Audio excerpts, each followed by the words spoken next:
Hi, it's Jennifer McCreath. Video number 47 on the day, I think. It's May 7th. I'm in Fredericton, New Brunswick, hanging out with Josie from Transistor Radio. Hi! And she's lovely and amazing. And she's doing a lot of great work with her videos. And I wanted to turn the camera on me for a minute, not necessarily because I think I look good on camera, but She does.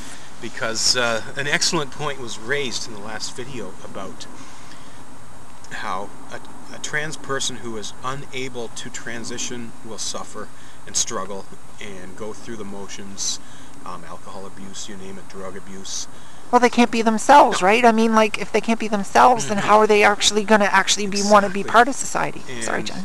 No, that's exactly. All right. The problem is the healthcare, the argument about money. I think about what Alberta did a couple years ago. They said cutting sex reassignment surgery was a budgeting issue. It's peanuts compared to what their budget was. You'll spend more money dealing with untreated transsexualism than dealing with transsexualism.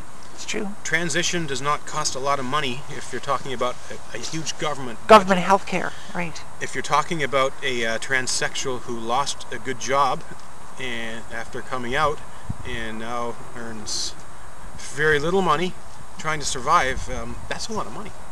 Yeah. I'm scraping by to pay the rent and buy the food. I'm lucky to have any money left over to go. And you're a rich one. Yeah, and I'm still on the top 10 percentile. I earn $32,000 a year gross. So net, this is Canada, our taxes are pretty high, so yeah, you don't even want to know. But yeah, there's a lot of transition things I've done, a lot of things I've not done. I'm in debt. I took out lines of credit to pay. I had sex reassignment surgery for $18,000 3 months ago. Most of that was out of your pocket. Right on the credit. Right on the credit card. Sitting there, I owe interest on it. It's healthcare, it has to happen. I know the consequences if I didn't pursue that. I don't want to be on the park bench, drinking, passed out, doing drugs, whatever, committing suicide. That's not going to help either. I'm going to do what I can to help myself. But it's a shame when we've got a healthcare system that will treat cis people for similar conditions or different conditions. The concept of chest surgery for trans men and or trans women. If you have cancer, they'll be glad to reduce your breasts. Transsexualism, no. If you have testicular cancer, they'll be glad to store your sperm for you before you undergo the treatments. Transsexualism, no. Just two examples there of the same treatments being covered for cis people, but not for trans people. Outraged. By the way, I have filed a human rights complaint over that very issue. Yay! Good. Unfortunately, I could not file the complaint under the grounds of gender identity or gender expression. Aww. Amazingly enough, our government does not feel it's needed to protect trans people provincially in Newfoundland, actually provincially anywhere except for the Northwest Territories. Right. Federally, we all know that the Conservatives and the Liberals in the Senate killed Bill C-389. That's another issue, but if you do not provide the care that a trans person needs, you will end up spending, I think, 3 times as much money treating them for the side effects of not being able to transition, which include depression, among other things. Can I throw something in there, Jen? Absolutely. Can you grab the camera? I want to just be on right along the same lines that you were saying, Jen. I really got to throw this one in there, too. This is so funny. This is bench talk in the middle of the park at, like, you know, let's just take early spring. Yeah, it's a nice park. I haven't... New Brunswick, it's nice here. If you're from Fredericton, hi. We love your park. Yeah. New Brunswick, I'm enjoying my time here. Me too. Where I was going is just that. Where the hell were we going before we went into that? You had just said something. Oh. Oh. If you don't treat transsexualism, you're going to be paying more to deal with it. Exactly. This is where I was going to go. In New Brunswick, okay? I'd probably, and I'm guessing, find me another trans woman in New Brunswick, Canada that is actually out more than I am. I don't think there are any. There's one sitting right here. But sorry. No, meeting from here. Anyway, what I'm saying is just that if New Brunswick, right here, right now, if New Brunswick Healthcare covered trans issues, okay? Let's say they just cover SRS, like some of the other provinces, which is minimal, but it's there, okay?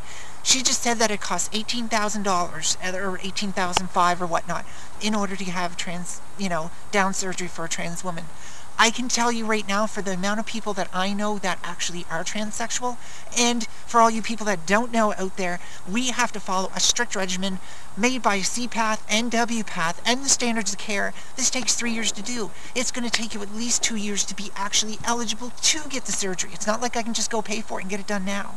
So what I'm saying is the fact that if it was covered, Miss, Madame Dubé, I can't remember her first name. Anyway, she's the health minister at the present provincial level right now.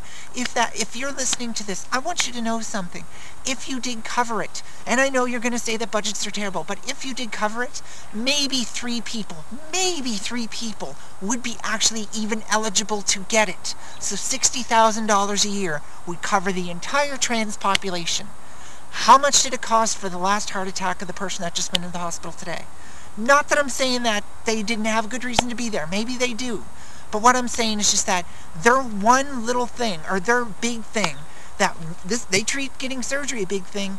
For us, we have to wait so long and do all the jumps and the ropes and everything else to do it. If you were just covering it, $60,000 a year would cover and go a long way. That's what I'm trying to say. It's not like this is, oh, well, we can't start doing that. It will cost us too much money. Do you know how long it takes to become eligible? Years. So, all we're asking is for a shot. That's it. Thank you, Jen. And Back if to you you. could hold that. Definitely. If you do help, statistics show transsexuals who have received the treatment they need, in 99% of the case, go on to live successful, self-sufficient. Definitely. They go on, they get jobs. Yeah, they're not a burden to society. They're not collecting the welfare checks. They're not checking into the drug rehab clinics. So you're for 60 grand, you're saving a lot of money. Heck, they have to institutionalize certain untreated transsexuals because they're just not capable. The depression gets so hard, so bad, they can't take care of themselves. So you're spending $1 million a decade to put that person in some sort of treatment facility where you can take care of them. That's a lot more money. Preventative, a few bucks up front goes a long way. You solve the problem, you help integrate these people into society, alleviate the challenges. There's no reason not to do this, and it's definitely an issue that needs to be looked at further, and that's why we keep making these videos. That's we hope right. that enough people will listen and learn. I'm sitting on a park bench, but I don't live here. Yay. I'm university educated. I have 7 years of work experience as a senior analyst with government. I'm lucky that I got all of that in before I started the transition. At least I have some hope. Maybe no one wants to hire me because they don't know what to think of transsexualism, and perhaps because they're legally allowed to discriminate because of our inept, inadequate human rights legislation. But there's hope here. There's a lot of potential for me to carry on and not only live and survive, but contribute to society. I want to be a part, and I am part. I spend 40 to 60 hours a week volunteering my time to help trans people, trans advocacy work, educational. I can't tell you the amount of times I've been invited to speak or asked to be interviewed or whatever. I'm all for it, because we all need to work together and learn about this so that our government officials will realize, look, there are steps that can be taken that will allow for further efficiency and effectiveness and help everyone. So I think that kind of covers the segment here. Was there anything? Excellent.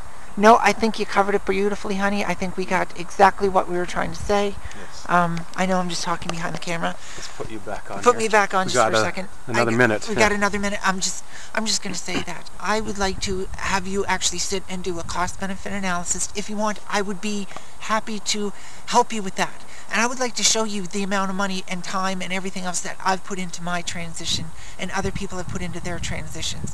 And take that and understand what type of life we get. And what I'm going to say is, I know a little off topic, but it's a real quick one. And then, after doing all of that stuff, after paying all of that money, I get some asshole at the mall who thinks it's funny to look at a trans person. So yeah, if you think I'm a little irate, I think I've got a pretty good reason. Absolutely. Exactly. Thank you very much before that rant turns into a big one. Bye, everybody. Thank you for watching. Get in touch. Email us your feedback, and we'd love to hear from you. Thanks.